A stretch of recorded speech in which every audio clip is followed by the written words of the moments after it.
good morning, everyone, and welcome to this morning coffee series. And today's topic is how to stay calm when negotiating.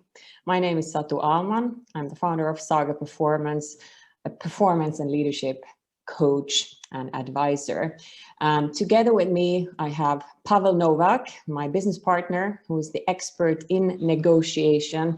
He's a mediator, a consultant, and a coach working internationally with, mostly European companies. He's been trained at Harvard and Oxford and really going to share some exciting insights and models in terms of negotiation. And we're going to be answering your questions. So you can see on the agenda here that we will have a Q&A at the end, but please feel free to actually then post your questions when we go along also in the chat, and we'll check them out.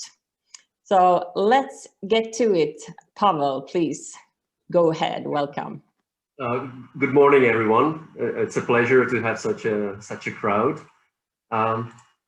The topic is negotiation, and our aim within these 30 minutes is to raise your awareness about what is happening when we negotiate, what are some dangers, and produce or introduce a framework that I find extremely useful when preparing, setting your goal, and also negotiating. And also we want to answer your questions. So the first thing actually is, what is negotiation? Satu, how would you personally define negotiating? Wow, good question. Multiple answers, but the first thing that comes to my mind would be to find a common ground, find a common solution, hopefully win-win, but sometimes maybe win-lose. Okay. And that's, essential to begin with, because we had one question beforehand: how do I set a good goal, and how can I choose the tools to reach that goal? And I love the question because negotiating is really about a yes and a no. We have some common interests, and we have some conflicting interests. Without either part, there would be no negotiation. But it's interesting that a lot of us, when we wing it, when we don't prepare, we fall into some assumptions. And if the assumption is that we want to win the negotiation, we adopt kind of the sportsman attitude. And then we start preparing for positional game. So we prepare how much we want, we prepare our concessions, where is our bottom line, we make demands, etc. If we are not very competitive, and if our goal is actually to avoid confrontation, for example, you want to discuss your salary raise, if you want to avoid conflict or confrontation, you might actually start thinking, let's just not have a fight, let's just keep a relationship, let's just have some agreement. And actually both of these hidden assumptions, we make them as a shortcut, lead very often to some problems, which can be expected. So the first immediate problem is we have an agreement, but we are not happy with the outcome. Yeah? So Pavel, what is really, like, if we think about the topic of today, staying calm in the negotiation, where do you start? Is the preparation really the key to staying calm? I think it is. Just helicopter view, Satu. And that's the framework I want to introduce because it's useful for preparation. But I dare to say that people really don't know what they want when they start negotiating. And that's why it's dangerous to find yourself in the middle of a negotiation and not being aware. Yeah, so, and this is some of the comments that we got from the participating people beforehand, that sometimes you just don't have a clue. You're in the middle of the discussion and it becomes a negotiation. So if you're not prepared, how do you handle it? Or do you have this Swiss knife in their back pocket that if you're well trained, you're able to cope in any kind of situation? Yeah, well, let me introduce the framework. But just to finish, if we don't create that space for ourselves, the process can become very ugly, and there are high transactional costs. So we can damage relationships, we can become adversaries and it becomes emotional and people stop talking to each other. So these three are the risks. Now the framework, the Swiss knife, Satu. Perfect. It's not as elegant as the Swiss knife, but it has many fun. I call it a value circle. And you can imagine, actually, once you are negotiating within this circle, that is in the middle, the chances of coming to really good solution are just going up. So very quickly, what are my interests? What are their interests? To give an example, if I want a salary increase, why do I want a salary increase? Is it to feel appreciated, or is it to pay tuition for my son, or is it an act of fairness? Because I just realized somebody else had a higher salary for the same work. Once you identify the interests, you can actually start thinking about options. So, okay, if it's about appreciation, what are some possible ways to really feel appreciated? And sometimes you realize it's just a lack of feedback or a lack of praise. And then, of course, we want to negotiate, and this is the third part, the standards, independent of individuals' negotiators' will. So something which is fair, something that is legitimate. Because it's obvious that the seller wants the best price and the buyer wants to pay the lowest possible price. So this is the kind of the conflict. So once you stay in the circle, let me use a little prompt. Things happen. You start to kind of open up and you see more opportunities like this. Wow, that's a good example. This is bargaining.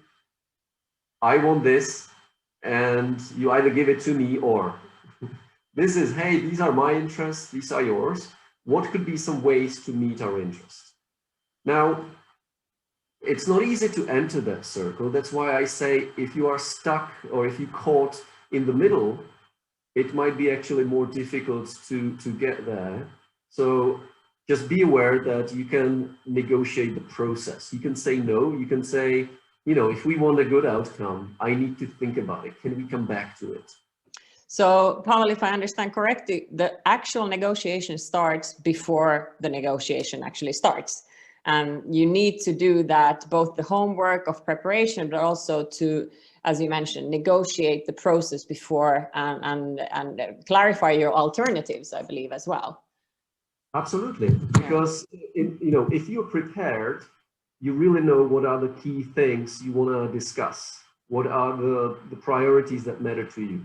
If you are not prepared and you start talking, you are basically leaving all your power to the other side to dictate the agenda.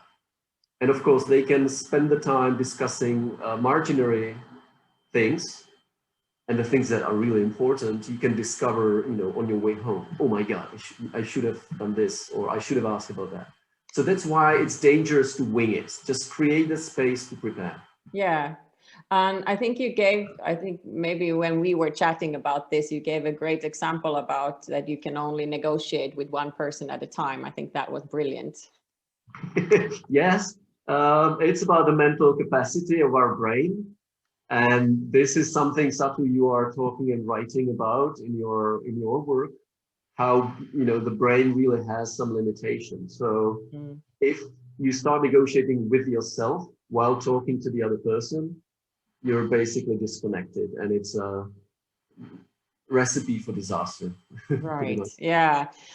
Going back to the alternatives, are you supposed to reveal them at any point, or is that something that you only keep to yourself? What do we mean with alternatives? If we take the salary, which is important and interesting and easy to understand for everyone. Absolutely. I did some work for female organizations about female leadership, and it was always a topic. Women don't ask for salary increase as often as men do. Sorry for the generalization, but it seems to be proven by some research. And interestingly, they do ask once they have an alternative offer in their pocket.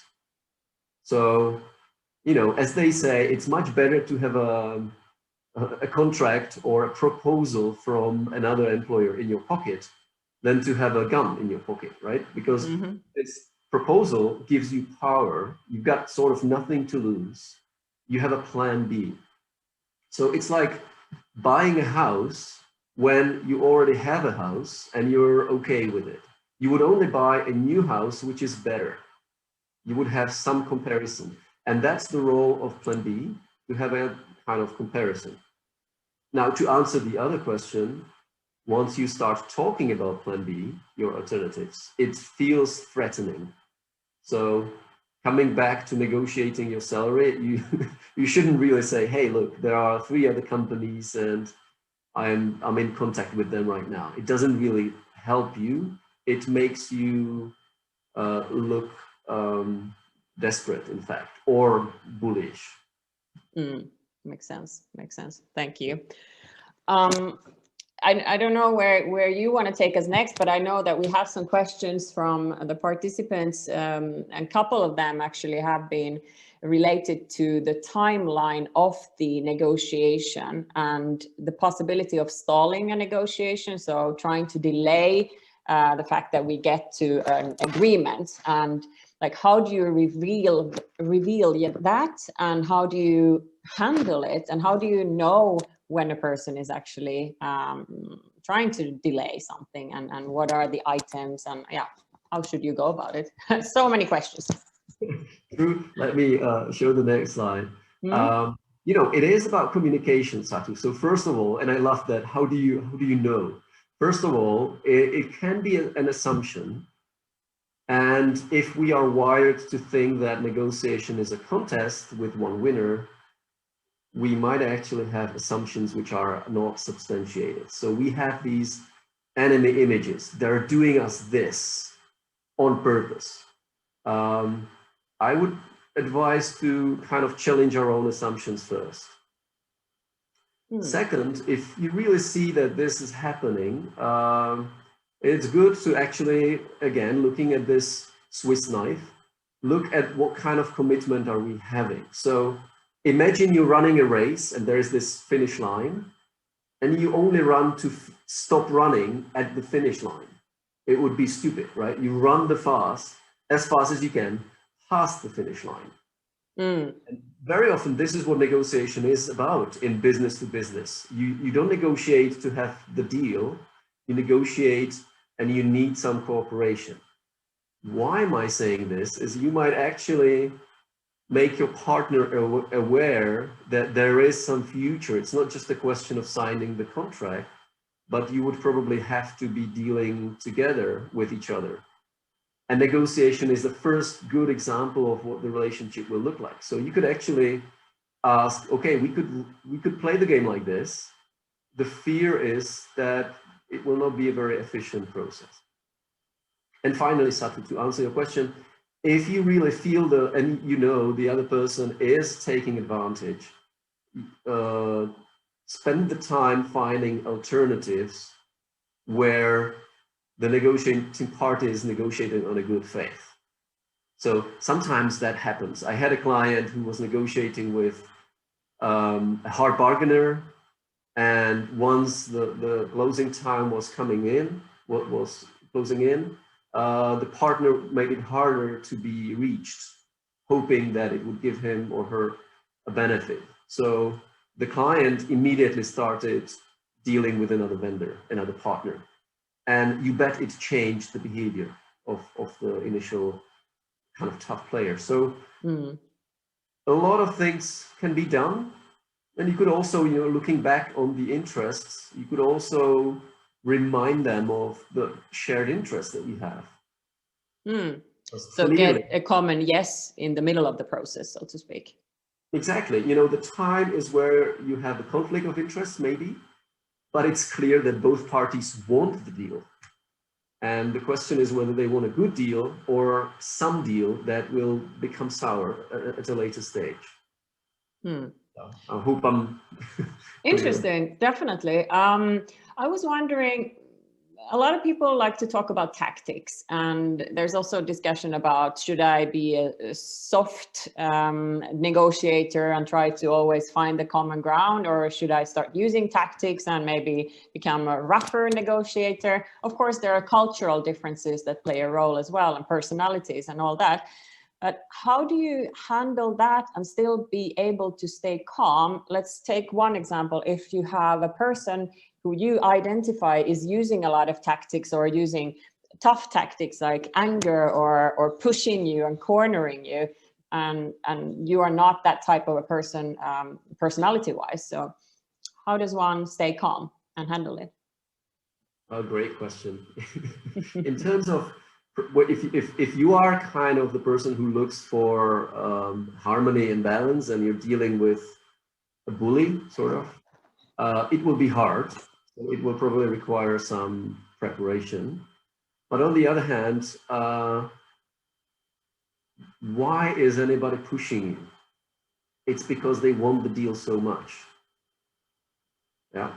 So being aware of what is happening between or under the surface or between the lines is really, really important. And you could have a colleague who is maybe more assertive, and you can negotiate together. But you can also kind of create this, use this framework and gain some insight into why they are doing what they're doing. And then very often, I had a client who was super nervous, super anxious about finding a deal because he had no plan B. And I asked him, what is their plan B? And he realized they were even in a worse position than him. They really had to sign the contract. And that gave him a lot of confidence, although, it looked like a match of box, but he knew that, come on, they need it. So, so he kind of got a helicopter view, and this is what we're doing with master coaching, giving people the helicopter view. But you can also use allies to help you actually see and get from the tunnel vision up. And I think that's such an important concept, the helicopter view. Both for if you're using or having allies, but also for yourself in any given situation, to be able to go from the subjective view to the objective view and actually release the tension that you are feeling, and being able to manage your emotions in a better way. And how does one actually do that when you are in a stressful situation in a negotiation? How can you prevent that from happening, that you're staying in the fire and not able to lift yourself up to the helicopter view? Probably multiple things that you need to do, but what do you think? When the things get tough, I think it takes practice. You get the amygdala hijack, emotion starts kicking in, and you know all about this stuff. It's actually good to know about what is happening when emotions take over. So if you know that it's going to take another 20 minutes until your amygdala settles down, you may need to just take a break. Ask for a break before you say something that you would regret. It's also sometimes very beneficial, and I know a lot of people negotiate online these days, and just 2 days ago, I had somebody negotiating with me online and they lost their nerve. And I had the urge to react, and then I thought, okay, let's calm down. Let's give it an hour. Good. And so that helps.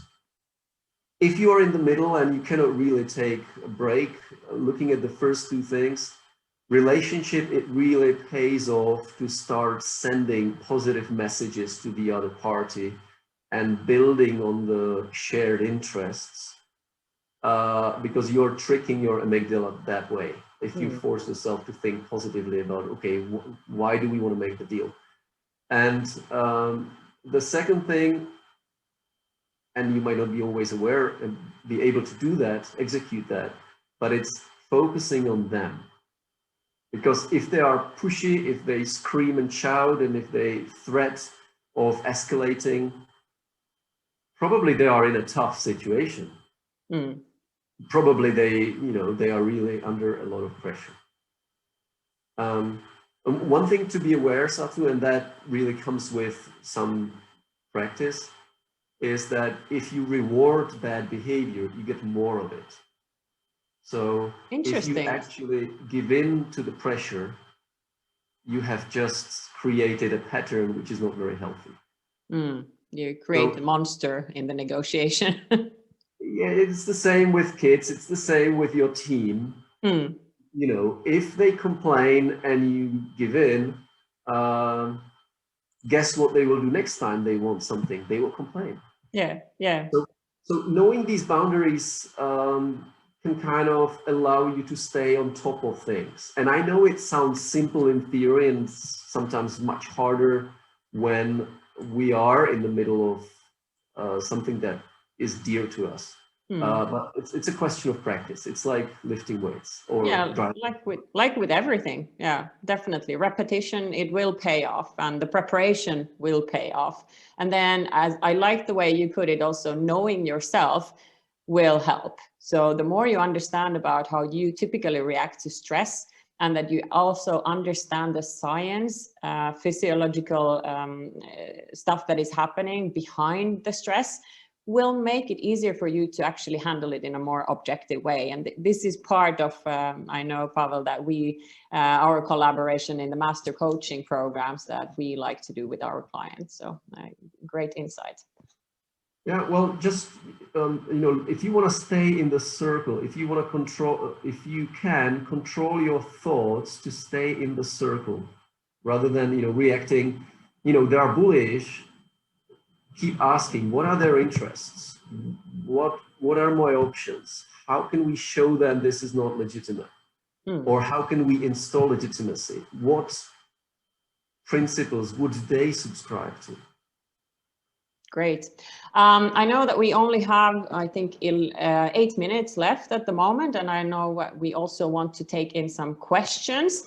So if anyone at this moment has questions, please feel free to start writing them in the chat. And once we move along, I will be asking Pavel all, or you can ask me as well, but Pavel is here, the expert today of the topic. Yeah. Just before the questions come, Satu, let me give you an example. I was once, I had my watch adapted and the shop charged money for the adaptation. And I realized that it was a branded shop. So when I was in another city, I asked them, how much does this adaptation cost? And they said, this should be for free. This should cost you nothing. So I came back and I basically used standards. I said, are you official shop for this brand? Because I see that badge on your door. And they said, yeah, we are. And I was like, interesting, because I was in another shop, which is also official, and they told me I should have the strap adapted for free. And the guy was like, what do you mean? I said, well, you asked me to pay, but it's obvious that in the standards of the company, it should be done for free. He gave me the money back. Nice. And how would you feel now going back to this shop? I would, to be honest, I wouldn't buy it there in the future because it was still weird. But that's why I'm saying negotiation has a high transactional costs. It's a small world. So if we feel taken, if we negotiate in a way which is, we twist the arm of the person, if they have another option, they will not come back. Yeah, for sure. Yeah, totally makes sense. Now that we are doing this live on Zoom, one question that came across actually was about the virtual negotiations. Is the world ready now to do all the negotiations virtually via Teams or Zoom? How do you see that? Because many countries are actually, they have to do it right now. Yeah, and that's partially the answer. I think the technology is further advanced than we are. But think about trends. More and more after the financial crisis, companies are making decisions when the salesperson is not there. So they are kind of making sure the decision-making process is under control and limited. So it's not that you would get an agreement right on the spot very often.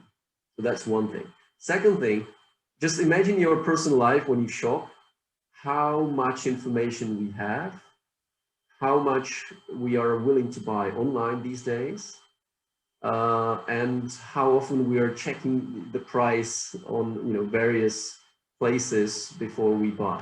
So the information is all there. And number three, of course, is the pandemic, where it would be hard to imagine that we would be holding this session a year ago. And it's happening. So I think more or less this is our future, whether we like it or not. I think technology is more advanced than we are. And of course, negotiation online is tougher, is more kind of a street fight than sitting in the room and drinking coffee. Yeah, thanks. And I see we have some comments and questions here. Let's try to get them in as well. Marianne is saying, no question for now, but enjoying your discussion. Negotiation skills are usually those that organizations don't pay much attention to train leaders or employees about. And negotiation really needs practice as any other communication skill. So true. Thank you for the comment. Then someone else is saying it's not uncommon that we actually find ourselves with a counterpart that is actually not the one that benefits most of the deal. In brackets, higher managers tend to not doing the negotiations. For instance, it could be a person from the purchasing department. So true. They have other interests. What to do here to find a good common ground. And then we have another question still. So short answer. Yeah, short answer. It's I think it's a result of the 90s approach, where companies realize that if they have purchasing departments, they can actually squeeze the margins because some of the margins were not substantiated. The problem with this, if you are a purchasing manager, your interests are very often short-term.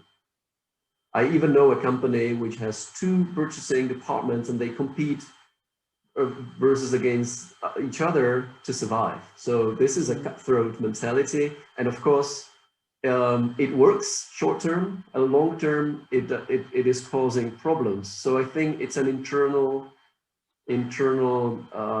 issue of a company, and it's a fairly common one. The purchasing, now they are not really called purchasing; they're called sourcing, and it's actually wise to invite other people in the buying process. Yes. Talking about implementation, if you just buy it, then you can suffer the whole life cycle of the product or the service. So it really is about an internal discussion, and it's a big challenge. Yeah. Thank you. Then we have one more question. To my experience, a very common circumstance is that the counterpart in the negotiation doesn't have sufficient mandate to move ahead or close it. I always try to make sure before the negotiation that they send the right and empowered counterpart, but still it tends to end up like this. Do you have any proposals to solve this? So that's a good second question to the similar topic. And I really like it. That's the result of the economic crisis. The companies are basically protecting themselves from overcommitting. What is important to understand that if the other party doesn't have the authority, neither you can be held accountable. So just, knowing that there will be another person who will need to discuss it, you can agree that whatever you are proposing is for further negotiation, of course, once you get to the final stage. It can be done unintentionally, or it could be done intentionally as a trap. You negotiate with one person and then they kind of escalate it and they say, look, I send it to the guys in the headquarters and they are asking another 10% discount. So it could be a technique. And then if you are the negotiator, I suggest that, so if the price is for discussion, let's discuss everything else as well.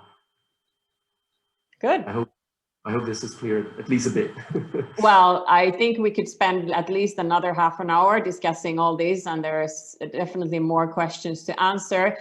But for now, it's 9 o'clock and we promised to keep this half an hour, so we need to start wrapping up. And I want to thank you, Pavel, for all these insights and sharing your knowledge. If anyone wants to read more, we have some white papers and articles that we're going to send you a link together with the invitation to the upcoming one. And if you want to review the recordings from our previous session, which is led by me, about the data that you can gather from your body to understand your stress levels. And this is typically the testing and progress that we do in our master coaching program for executive negotiators. So if you're interested in hearing more about what that program also consists of, just get in touch and email to us or check out the website. We'll be sending you a thank you note with all these links very shortly by email. Absolutely, and let me also to add on it, we try to create some useful resources for you. So those are the first 3 articles, but also we are recording the session so that you can go back to them and watch them.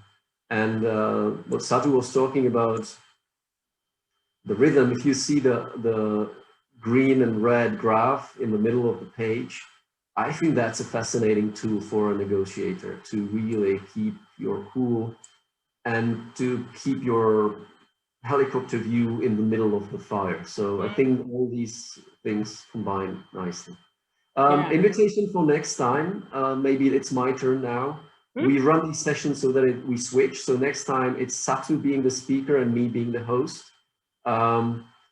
Based on the first session, people were really interested about how do I get a good night's sleep? How can I actually stop my brain working, in the middle of the night and contemplating solutions? I know this vortex of thoughts can be happening for negotiators just before.